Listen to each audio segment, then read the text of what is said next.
So now that I own this scooter for a couple weeks now, maybe close to a month, I wanted to give some of my final reviews, final ideas on the FluidFreeRide Cityrider. So let's go ahead and get started. Let's start with the good. So first of all, this thing is an absolute workhorse. I've ridden over rocky terrain, I've ridden over bumpy streets, ill-maintained bicycle paths, and this has taken all of it without a problem. Two, the safety features that I've mentioned in my last video, the taillights are an absolute godsend. It increases visibility, especially when riding at night. Cars that I've driven past give me wide breath while I'm riding. Two, it feels like a reliable machine. All the parts feel very sturdy, especially the hinge, which I know a lot of other scooters have had problems with. The brake feels very reliable. The light feels very reliable. The electronics feel very reliable. Two, it's also very easy to clean. I've been riding it around in some colder weather in New York City. So there's a lot of salt on the roads, and you take a wet paper towel, clean off the bottom, take a small brush to the bottom, and it cleans off very easily. Let's go to some of the more negative aspects of this scooter. So this grip tape gets very dirty. I just actually took a brush to it yesterday with some warm water, and this is how clean it got. You can imagine how much dirtier it was before. Two, there's a weird creaking sound coming from the stem of the electric scooter. I believe there's a wire in there kind of bouncing around. Now, I'm a little bit of a perfectionist when it comes to scooters not making noises.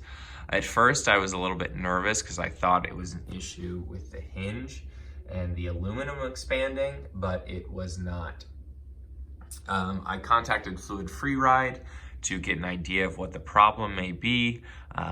They asked me to double check the hinge. I double checked the hinge, tightened that up. Also, the hinge is very easy to tighten up. So the hinge does get a little bit looser as you use it, but using this plug right here, let me get that in focus so you can see it. You widen this screw and that creates more tension in the hinge right here, which gives you a much more sturdier ride. So I tightened that up.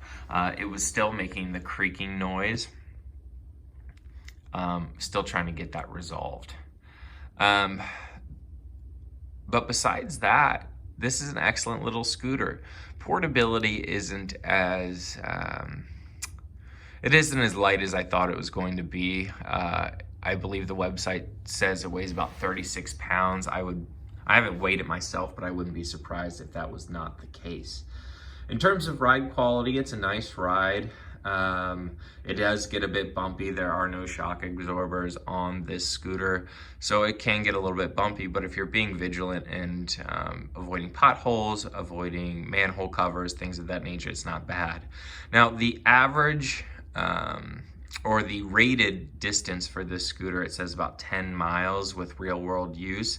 I have not gotten that far on this scooter. I think I rode it about 7 miles yesterday, and right towards the end of that 7 miles, I was sucking juice right out of this battery. So I don't think 10 is very accurate. I think it comes more to around 7. Also, I've noticed with regular use, let me see if I can get it in focus here, this cord has become a bit disheveled. So sometimes it'll get pulled back and expose the wire in between the front wheel and the base of the unit, which it can just be, I don't know if you can see that right there, but some of the wires exposed. You can just push that back up and it'll recover the wire. In terms of speed, this thing does take a while to get up to speed. So it's rated, FluidFreeRide says it has a top speed of 18 miles an hour. I weigh about 200 pounds. I've never, not once on flat road, been able to get it to 18 miles an hour. I've gotten it to about 16 miles an hour top speed on a flat road. It takes a long time for this thing to get up to speed.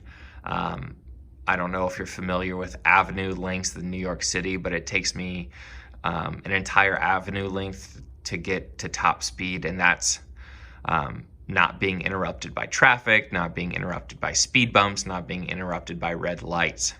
However, it's not too limiting if you're using the scooter in an urban environment, as top speed isn't always the best. Would I buy this scooter again? Probably not. Probably not. I probably would have either saved a little bit more money or waited a little bit longer and gone with something like the e-Tau GT, e-Tau Booster V, or the Turbowheel Sprint. But overall, for what it was and what it costs, I believe it's $400 now. I paid $500. But for a $400 scooter, if you're looking for an entry-level scooter, I think this is a very excellent option. The build quality generally is strong. It has some nice bells and whistles. But again, there are a few flaws that I don't think should be overlooked. If you're living in an urban environment and are looking for a daily commuter, this is probably about as heavy as I would want to get. Anything heavier than that, it's going to be really hard to take upstairs if you need to. However, this right now is priced at, I believe, $399 on FluidFreeRide, which I think is a good deal for the scooter. Again, I paid $500. That is with free shipping in the continental United States. If you have any more questions about this scooter, feel free to ask me in the comments below. But yeah, hope you enjoyed watching. Thank you.